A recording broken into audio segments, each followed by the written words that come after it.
Okay, as I said before, I used to drive a cab. I used to have my Skorokoro cab, but then I managed to get more money with Yango and sell that one, and now I bought 2 cars. Allowing us to connect with others too. For Adora today, we're speaking to Pesswedge Musonza, who is a Yango Partner Driver. Good afternoon, Pessy. Good afternoon, how are you? Very well, thanks. How you doing? I'm doing well. Awesome. Thank you so much for joining us this afternoon. First of all, what inspired you to become a Yango driver? I mean, this was a platform that came in, boom, it blew up. But for you as a partner driver, what is that one thing that inspired you, and how has the experience been since for you? Yeah, well, I mean, for me, Yango has been my mother, to say. I used to drive a cab before, and as you look at me, I'm not muscular. I used to get in trouble with clients. Sometimes they would challenge me. Sometimes I'll drive late at night and challenge me. But then with Yango, I mean, it's been safe. I mean, the safety. I mean, wherever I pick up, I have all the information, and I mean, Yango clients, they barely try anything. They don't try anything with. Now, you mentioned that you've had a few incidences with clients in your previous, I don't want to call it life, let's rather call it experiences as just a cab driver. And of course, one of your concerns, as you mentioned, is the safety element.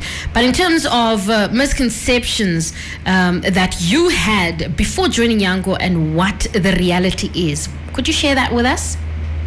The reality is that, I mean, as I said before, Yango is safe.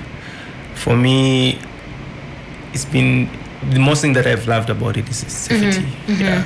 And what did you think it was until you experienced it and you realized, but that's not really what I thought? Okay, at first, when it came to me, I was actually driving in Chinatown, and then this guy came to me, putting on the red Yango stickers on, and like, dude, don't you know something called Yango? Whatever. I'm like, I know, man. I wanted to push him away, but then the guy was so convincing, and then he came to me, and then he said, no, dude, I can actually pay you just to register you. And I was like, dude, why are you being so nice to me? And then he came to me, and then he put me on the platform, and then he said, you know what, you're on, you can actually turn on, and then you can start getting orders.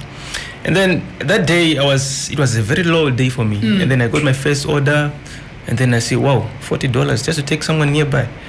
Okay, next order. You see, I mean, everything just changed from that day on. In terms of your highlights, I mean, you get to encounter a lot of customers and passengers while driving your Yango. What are some of the highlights, or can you highlight a memorable or heartwarming experience you've had with a passenger? Oh, yeah. I once got a request from, it was a Sunday. It was in Klenakupe. I got a request when I was at Groove Mall. And, what happens is when you get a request, you actually see where the person is on the map, and then I noticed that this person was way too far out of the reach, and I was like, is this a fake request or what? I said, okay, let me just drive. And I drove. It was Klenakupe, at the far end where they are busy constructing there. Then I saw an old man stuck leaning on his car. And then he asked me, is it Yango? I said, yes, Yango. I said, no, man, I'm out of gas. My petrol is out. Can you please take me to the service station? And I took the man to the service station, and we spoke, we talked. I said, oh, it's my first time doing Yango. I said, no, don't worry.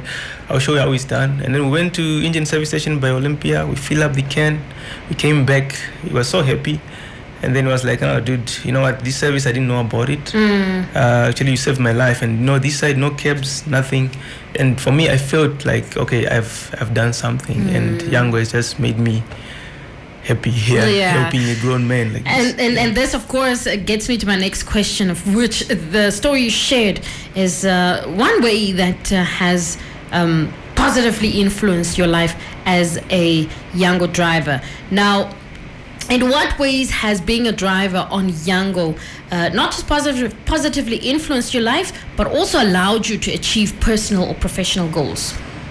Okay, as I said before, I used to drive a cab. I used to have my Skorokoro cab, but then I managed to get more money with Yango and sell that one, and now I bought 2 cars. I have another one is with my friend. I have my baby there, brand new Honda hybrid.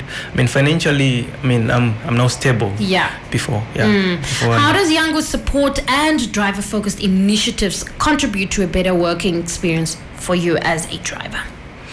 The support system that is on the platform, it helps us, especially when you're in the situation like I told you at the beginning, when you're in trouble with these people, you just press that button.